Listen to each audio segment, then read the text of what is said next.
bête, Loulou le pou et Mireille l'abeille. Marie la fourmi, Patouche la mouche, Belle la coccinelle, Camille Barnabé, Siméon le papillon, Carole, Chloé et Léon le bourdon. Marie la fourmi, le rendez-vous manqué. Travailleuse et courageuse, Marie la fourmi n'avait qu'un petit défaut. Elle était trop gentille.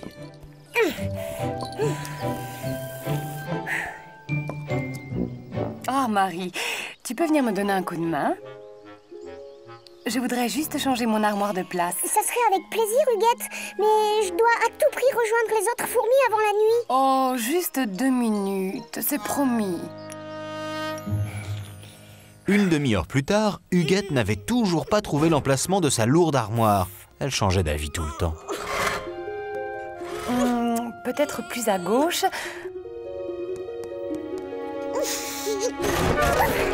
Mais non, moins que ça, voyons. Finalement, je me demande si elle n'était pas mieux de l'autre côté, non? C'est que... il faudrait vraiment que j'y aille. Je veux rater ma colonne de fourmis, moi. Tu ne veux pas me laisser tomber tout de même. Tu sais bien que je suis trop fine et délicate pour faire ce grossier travail de déménageur.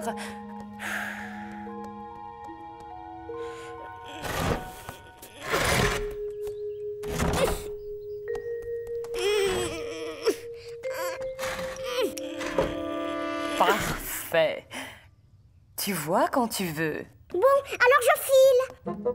Mais maintenant que l'armoire est là, j'aurais plus de place si on mettait le lit dans l'autre sens.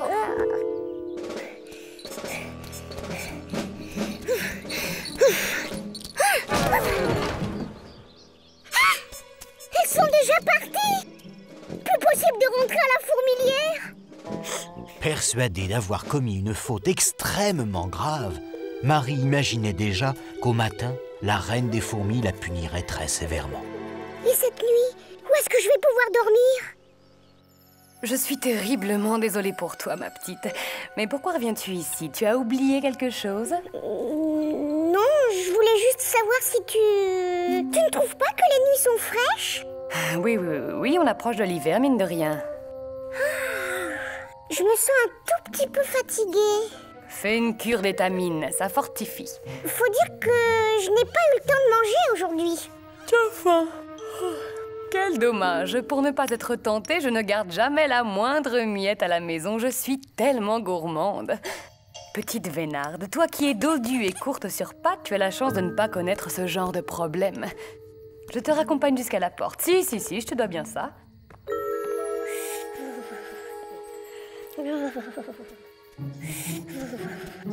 Salut Marie! La forme?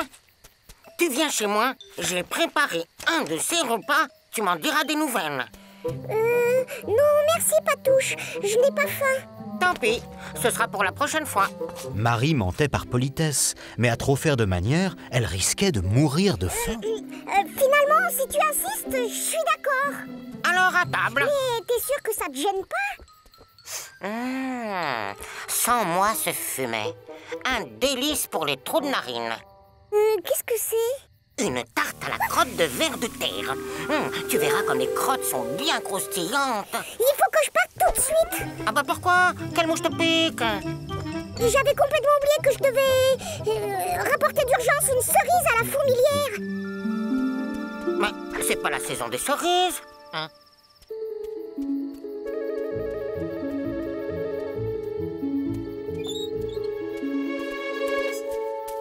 Comme une enfant pauvre devant une vitrine de Noël, la fourmi observait Mireille avec envie.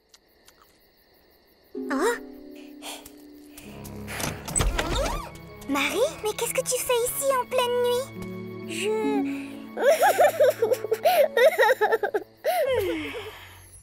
Moi qui n'ai jamais été en retard. Quelle honte! Je vais être punie devant tout le monde. Et si tu ne rentrais pas? Moi aussi, j'ai souffert de la discipline quand j'habitais la ruche.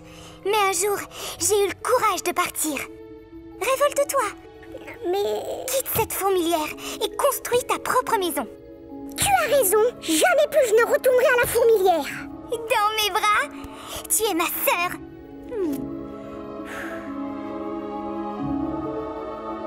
dors bien. Tu verras comme il fait bon vivre toute seule. Peu habituée au silence, Marie commençait à regretter le chahut de sa fourmilière surpeuplée. Les paroles de Mireille résonnaient encore dans sa tête. Il fait bon vivre toute seule. Il fait bon vivre toute seule. Il fait bon vivre toute seule. Mais je ne pourrai jamais vivre sans les autres. Je m'ennuierai trop. En partant à l'aube, je pourrai m'expliquer devant la reine avant que la colonne ne reparte, pourvu que je me réveille assez tôt. Surtout ne pas trop dormir. Pas trop dormir.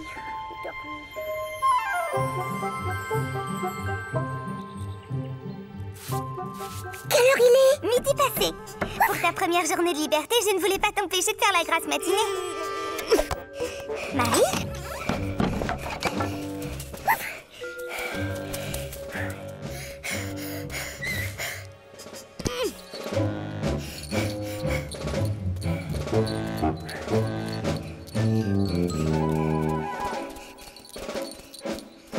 Marie s'étonna que personne ne lui pose la moindre question.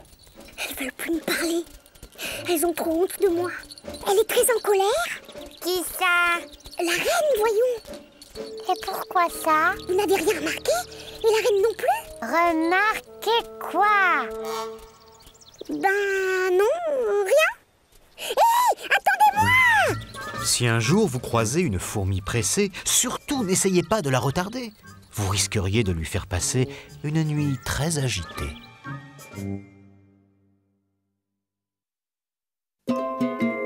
Allongez-vous dans l'herbe et regardez vivre ces drôles de petites bêtes. Loulou le pouet, Mireille l'abeille, Marie la fourmi, Patouche la mouche belle, la coccinelle, Camille, Barnabé, Siméon le papillon, Carole, Chloé et Léon le bourdon.